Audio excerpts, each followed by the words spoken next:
On February 19th, the phone rang, and the voice on the end of the line said, "I don't know how to tell you this.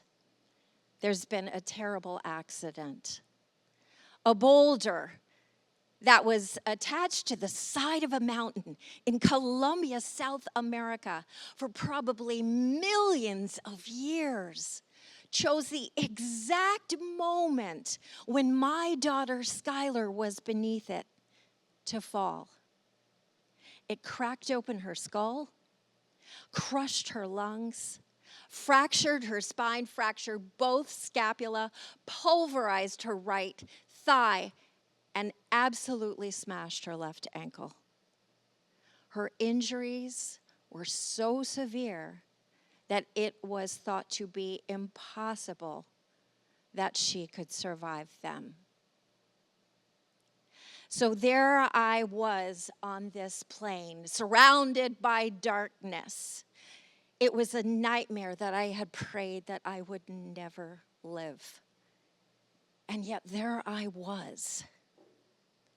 I was in a moment that would dictate how I lived for the rest of my life.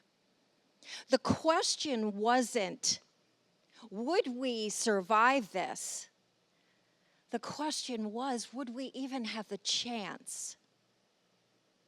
The question in our lives, when we face traumatic change, things that we absolutely did not wish for, is whether we have developed the capacity within ourselves to not say, what do I do now? But to say, what is that next possibility? So as I sat there on that plane, I had to decide, how much power was I going to give that boulder? Was I going to allow it to make me the second victim of this boulder? Was I going to allow it to rip away every single epic memory that I had of my child? I mean, my child in 22 years, Schuyler had been to 5 out of the 7 continents. She had lived things and done things that most of us don't even achieve by the time we're 80. Was I going to allow that boulder to rip that from us and destine me to live the rest of my life as merely the mother of a child who had been tragically killed by a boulder? Or was I being called forward to live a joint legacy? One that was empowered, purpose-driven, innovative, collaborative, yes, epic. In that moment, I knew the answer. And I knew that I had to envision beyond this moment. I believe that in the moment of total crisis and breakdown, there are 3 questions that we should be asking. Number 1, what can I control? Number 2, what can my mind believe? And that's in the context, if you're familiar, the quote from Henry Ford. If you believe you can or you believe you can't, you're right. So if I have a say in this, I dang well am going to believe that I can. What is the thought that can move me forward? And the third question is probably the most powerful question of them all. What might I be assuming that is not necessarily true? And I have found that one of the biggest assumptions that we make is that 2 truths cannot exist at the same time. And therefore, in my daughter's case, in Schuyler's case, if She had sustained injuries that medical precedent going back thousands of years say unsurvivable. Then how could anything else be true? And yet, what if? Thanks to the work, decades of work that I had done studying those people who face these insurmountable obstacles and emerge as bigger, bolder versions of themselves, I said, what if? What might I be assuming that is not necessarily true?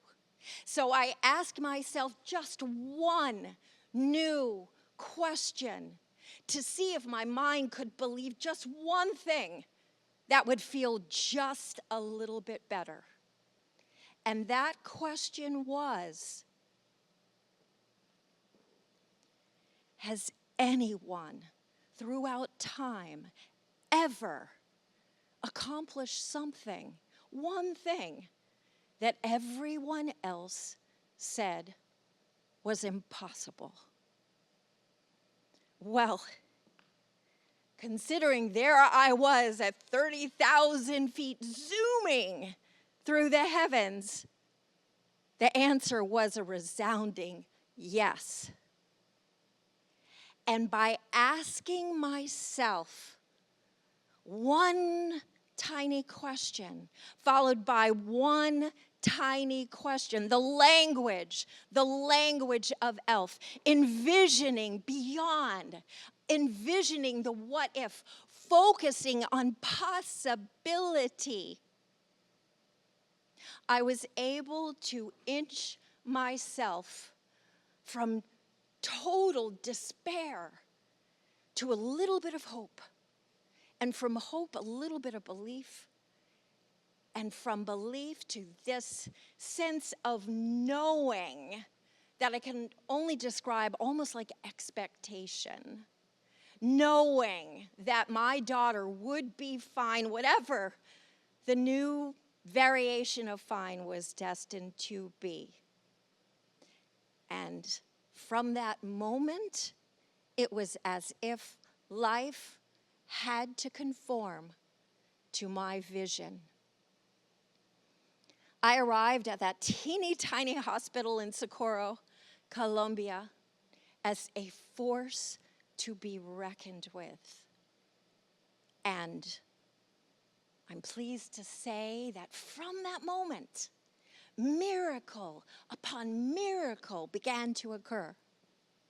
We were able to fly her to Miami, where she went through procedure after procedure after procedure, each one more impossible than the other. And yet, on May 10th, 2016, she was released from the hospital. She had officially survived the unsurvivable.